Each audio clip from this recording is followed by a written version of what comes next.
Hi friends, നമസ്കാരം. അങ്ങനെ കൽക്കി കണ്ടിരിക്കുകയാണ്. കൽക്കി കാണാൻ വേണ്ടി രാവിലെ പോയി. തിയേറ്ററിൽ എന്തോ ടെക്നിക്കൽ ഇഷ്യൂ കാരണം രാവിലെ ഷോ നടന്നില്ല. അത് ഞാൻ ഉച്ചയ്ക്ക് പോയാണ് ഷോ കണ്ടത്. അതുകൊണ്ടാണ് റിവ്യൂ ഇത്രയും ലേറ്റ് ആയത്. പക്ഷെ പടത്തെ കുറിച്ച് പറയുകയാണെങ്കിൽ പോളീസ് സാധനം ഒരു രക്ഷയില്ല.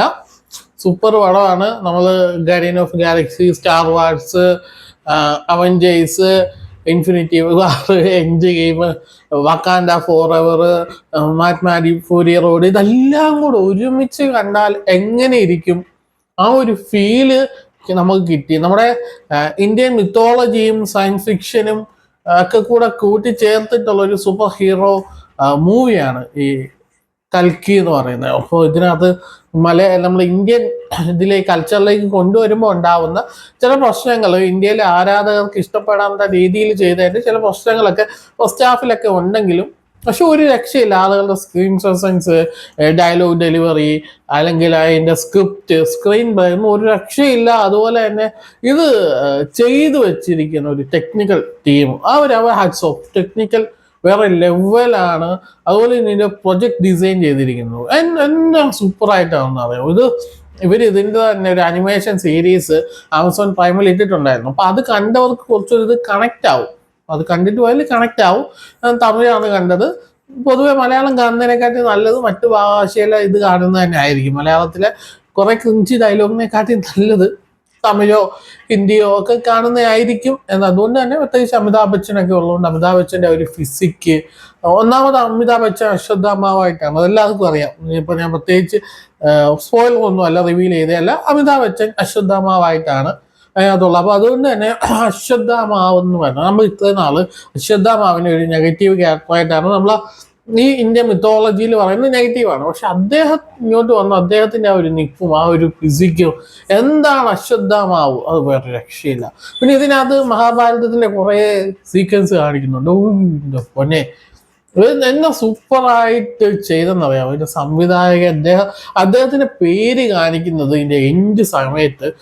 ഫസ്റ്റില് കുറെ ടൈറ്റിൽ പോകുന്നതുകൊണ്ട് ശ്രദ്ധിച്ചില്ല. പക്ഷെ അവസാനത്തെ ഒരു ഫസ്റ്റ് പാർട്ടിന്റെ ക്ലൈമാക്സ് കഴിഞ്ഞിട്ട് ആ പേരങ്ങോട്ട് കാണിക്കുന്നുണ്ടല്ലോ, അതൊരു ഇമ്പാക്റ്റ് ആണ്.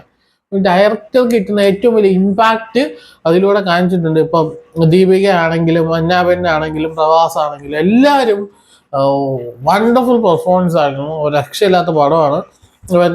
ആഫ്റ്റർ ബാഹുബലി വലിയൊരു ഇമ്പാക്റ്റ് ഇന്ത്യയിൽ ഉണ്ടാക്കാൻ പോകുന്ന, അല്ലെങ്കിൽ വേൾഡ് വൈഡ് ഉണ്ടാക്കാൻ പോകുന്ന ഒരു ഇന്ത്യൻ മൂവിയാണ്. നമ്മൾ ഹോളിവുഡ് പടങ്ങൾ, സൂപ്പർ ഹീറോ മൂവീസ്, ഇപ്പോൾ മാർവലിന്റെ ആണെങ്കിലും ഡി സിയുടെ ഒക്കെ കാണുന്നവർക്ക് ഈ പടം ഭയങ്കരമായിട്ട് ഇഷ്ടപ്പെടും. കാരണം നമ്മൾ അവിടെ കണ്ടുവച്ചേക്കുന്ന സാധനങ്ങൾ നമ്മുടെ ഇന്ത്യയിൽ നമുക്ക് അറിയാവുന്ന താരങ്ങൾ ഒക്കെ, ദുൽഖർ സൽമാൻ ഉണ്ട്, അജയ് ദേവാരകൊണ്ട ഒക്കെ ഉണ്ട്. അത് ദുൽഖറിൻ്റെ എനിക്ക് വലിയ ഇമ്പാക്റ്റ് ആയിട്ടുണ്ടല്ല, പക്ഷെ വിജയ് ദേവാരകൊണ്ടയുടെ ആ ഒരു സൂപ്പറായിരുന്നു. അത് പോലീസ് സാധനമായിരുന്നു. അത് കുറേ ട്വിസ്റ്റുകളുണ്ട്. നമ്മൾ എൻഡ് ഗെയിമിൽ ഡോക്ടർ സ്റ്റേഞ്ച് ഇങ്ങോട്ട് വരുമ്പോൾ തൊട്ടുള്ള കുറേ ട്വിസ്റ്റുകൾ വരുമല്ലോ, ആ ട്വിസ്റ്റ് അതുപോലത്തെ സാധനങ്ങളൊക്കെ ഇതിന്റെ ക്ലൈമാക്സിൽ നമ്മളെ കിട്ടി രോമാഞ്ചടിപ്പിക്കും. അത്രയ്ക്ക് ഗംഭീര സാധനം എന്ന് വെച്ചാൽ അത് നമുക്ക്, ഞാനിപ്പോഴും എൻഡ് ഗെയിമും ഇൻഫിനിറ്റി വാറും ഒക്കെ ഇരുന്ന് കാണുന്ന ഒരാളാണ്. വീണ്ടും അത് കാണാൻ എനിക്ക് എത്ര കണ്ടാലും മടുപ്പ് തോന്നാത്ത ഒരു കാറ്റഗറിയിൽ ഈ പടം നമുക്ക് വീണ്ടും കാണാം. എത്ര കണ്ടാലും നമുക്ക് മടുപ്പ് തോന്നില്ല. ആ ഒരു രീതിയിലാണ് ഇത് പണി വെച്ചിരിക്കുന്നത്. അതുപോലെ തന്നെ ഇതിനകത്ത് കുറെ ഇതിനകത്ത് കുറച്ച് മിസ്റ്റേക്കുകളൊക്കെ വന്നിട്ടുണ്ട് അവരുടേതായിട്ട്. ഇപ്പം ആനിമേഷൻ ആണെങ്കിലും VFXന്റെ ഒക്കെ കുറച്ച് മിസ്റ്റേക്കുകളൊക്കെ ഫസ്റ്റ് ഹാഫിൽ നമുക്ക് കാണാം. പക്ഷെ അത് കവർ ചെയ്തുകൊണ്ട് സെക്കൻഡ് ഹാഫ് ഫുൾ എൻഗേജ്ഡ് ആക്കുകയാണ്. പിന്നെ ഇതിനകത്ത് കുറച്ച് കോമഡി ഉണ്ട്, നമുക്ക് ചിരിക്കാൻ തോന്നുന്ന തമാശകൾസ് ഉണ്ട്, സീരിയസ് ആയിട്ടുള്ളതുണ്ട്. ഇതിനകത്ത് ഓരോ സിറ്റുവേഷൻ കഴിയുമ്പോഴും നമുക്കൊരു ആത്മസംതൃപ്തി തരുന്ന രീതിയിലേക്ക് ചെയ്തു വെക്കാൻ ഈ ടീമിന് കഴിഞ്ഞു. വണ്ടർഫുൾ മൂവിയാണ് സിനിമ. ഈ പടമൊക്കെ ഞാൻ മാർവലിന്റെ മൂവീസ് ഒന്നും തിയേറ്ററിൽ പോയി കണ്ടിട്ടുള്ള ആളല്ല, എല്ലാം OTT വന്നതിന് ശേഷം മാത്രം കണ്ട ആളാണ്. ആ ഒരു നിരാശ മാറി ഈ പടം തിയേറ്ററിൽ പോയി കണ്ടപ്പോൾ എനിക്ക് ആ നിരാശ മാറി. കാരണം ഞാൻ വിചാരിച്ചിട്ടുണ്ട് എൻഡ് ഗെയിം എനിക്ക് തിയേറ്ററിൽ പോയി കാണണമെന്ന് വിചാരിച്ചിട്ട് സാഹചര്യങ്ങൾ കൊണ്ട് കാണാൻ പറ്റിയിട്ടില്ല. അപ്പൊ അത് നമുക്ക് ഈ ഒരു പടത്തിലൂടെ കണ്ടപ്പോൾ എനിക്ക് അത്രയ്ക്ക് ഇതായി. ഇനി സെക്കൻഡ് പാർട്ടിലാണ് കമലഹാസന്റെ അഴിഞ്ഞാട്ടം കാണാൻ പോകുന്നത്. കമലഹാസനും അമിതാഭ് ബച്ചനും തമ്മിലുള്ള ഒരു ഫൈറ്റൊക്കെ നമുക്ക് പ്രതീക്ഷിക്കാം.